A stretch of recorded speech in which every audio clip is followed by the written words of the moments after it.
Hello everyone, welcome back to Win with Max. It's me, Vinita. In the previous class, we have learned about proportion and what is direct proportion. So, today we are going to learn about inverse proportion. Inverse proportion occurs when one value increases and the other value decreases. For example, more workers on a job would reduce the time to complete the task. The same way, speed of a vehicle increases, time to cover the distance is also decreases. So here x is proportional to 1 by y. That means x is inversely proportional to y. When we are removing the proportionality symbol, x equal to k by y. Here the proportionality symbol using in a different way. So x is proportional to 1 by y means x is inversely proportional to y. So when we are removing the proportionality symbol, x equal to k by y, where k is a constant.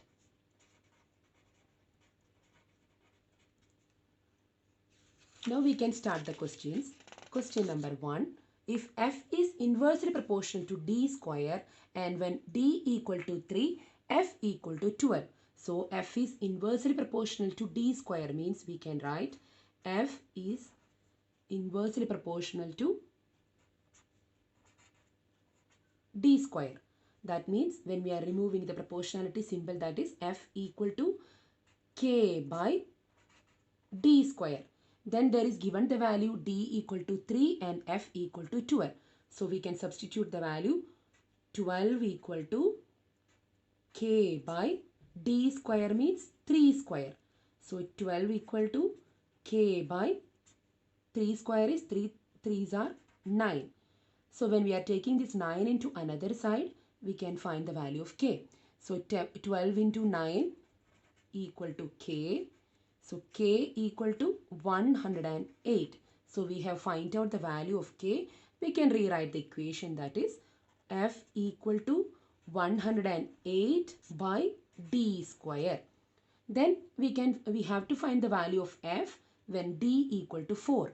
So f equal to 108 by 4 square.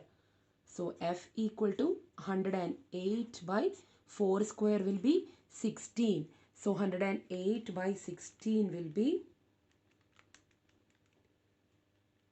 6.75. So the value of f will be 6.75. Now question number 2. Given that y is inversely proportional to square root of x and when x equal to 25, y equal to 10.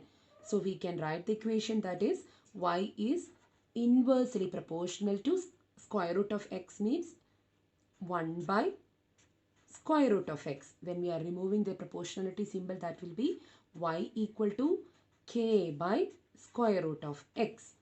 Then we can substitute the values of x and y. So y is 10, x is 25, square root of 25. Square root of 25 will be 5. For finding the value of k, take 5 into another side, so it will become multiplication. So k equal to 50.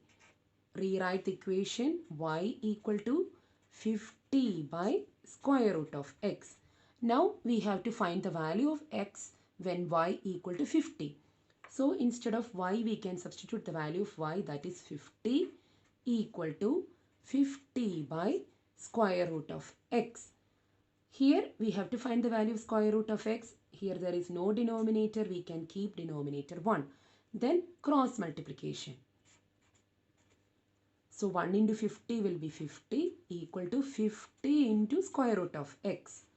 So keep square root of x in that side and 50 take into another side. Here 50 into square root of x means 50 multiplied by square root of x.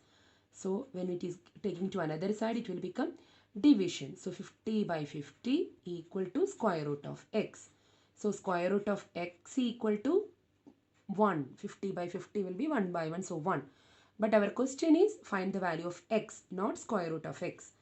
So for finding the square root of x, from square root of x, we have to find the value of x. So what we have to do? Remove the square root. For removing the square root, we can square on both sides. For removing the square root, squaring on both sides. So when we are squaring,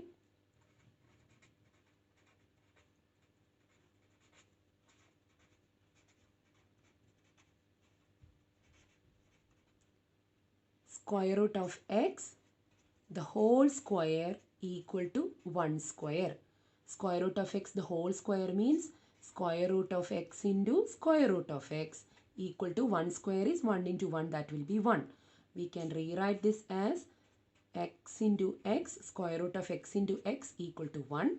So square root of x into x means that is x equal to 1. So we have find out the value of x, that is 1, when y equal to 50, x equal to 1. Thanks for watching. See you again with another episode.